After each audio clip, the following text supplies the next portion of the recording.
Well, it's that time of the year when again we reach out to you, our family and friends, and extend to you a heartfelt wishes for Merry, Merry Christmas and a happy holiday season, and ask your indulgence in letting us share with you some of the events of our lives during the past year. To begin, we had a lot of excitement this year surrounding Betty's 15 minutes of fame when she was interviewed by the local newspaper to get her perspective on life as a flight attendant for Pan American in the 1960s.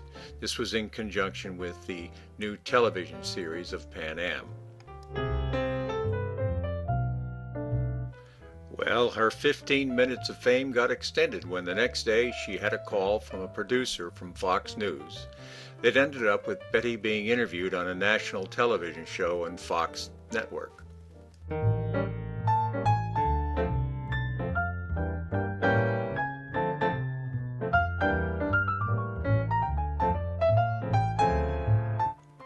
Our lives did include, of course, some activities of a more localized nature, such as my trip to Vail to ski with my niece Lynn Seifert and her family.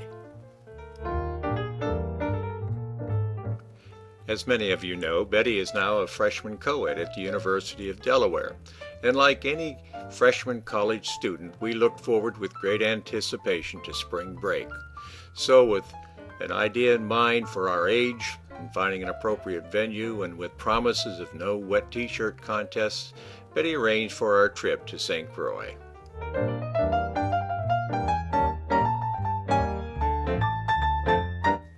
As you can see, we successfully avoided the spring break crowd, yet even found time to participate in some local activity.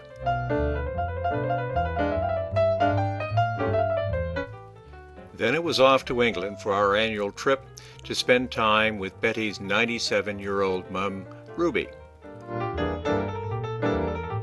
And this is what a 97-year-old English Nana looks like. Incidentally, she's the one on the right.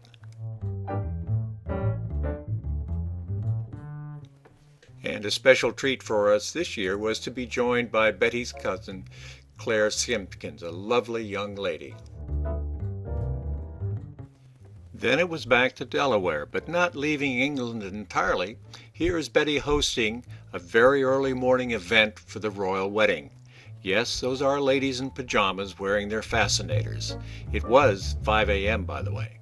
And the event even included an English butler. Well, a Yank masquerading as an English butler.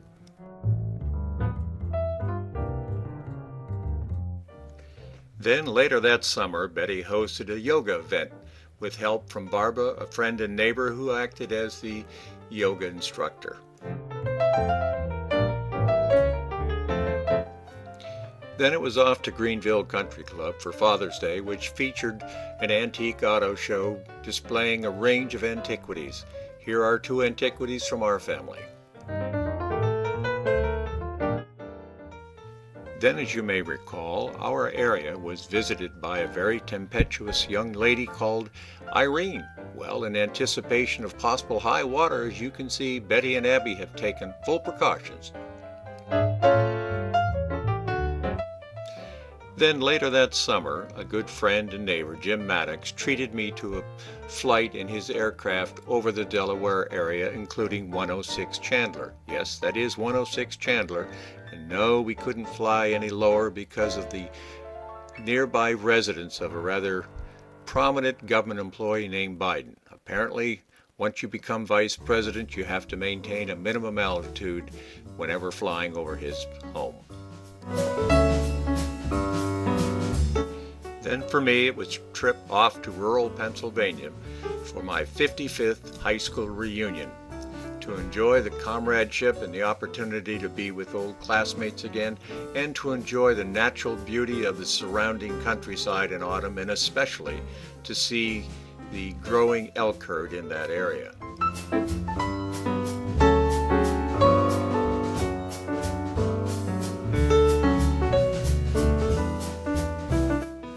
A special treat for me this year was that I've become a casual columnist for my hometown newspaper in this rural part of Pennsylvania. It came about as a result of a series of letters I had written over the years about various trivial matters of the history of the area.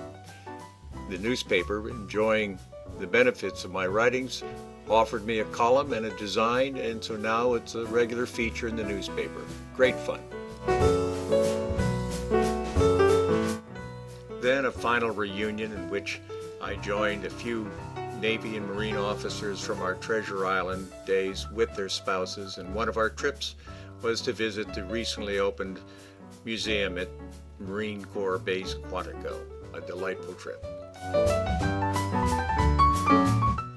But a special treat, as always, was spending many delightful summer hours at our beach house at Fenwick Island, including the company of our son Jeffrey. Now, as many of you know, this has been a difficult year for Jeffrey. After only 18 months of marriage, his wife decided she no longer wished to be married, and so Jeffrey is now divorced. And while when he took his wedding vows, expected them to be for life, he's now had to adjust with a very different approach to life. But we're enormously proud of him as how he's approaching his life in a positive and a constructive way, and together with his loyal dog Buckley, getting on with life. Our other son, John Kent, continues to enjoy life in his condominium, and a special treat this year was, through the generosity of his Nana from England, was acquired a very lovely large screen television, and with the help of his brother, selected it, brought it home, and set up, and now is enjoying life with a big screen television owner.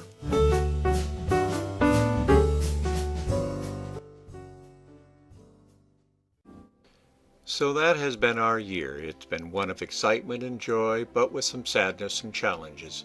But like Abigail, as she looks forward to the arrival of Santa Claus with optimism, we too look forward to the new year with optimism, and we wish you and your family a happy, joyous, safe, and healthy new year.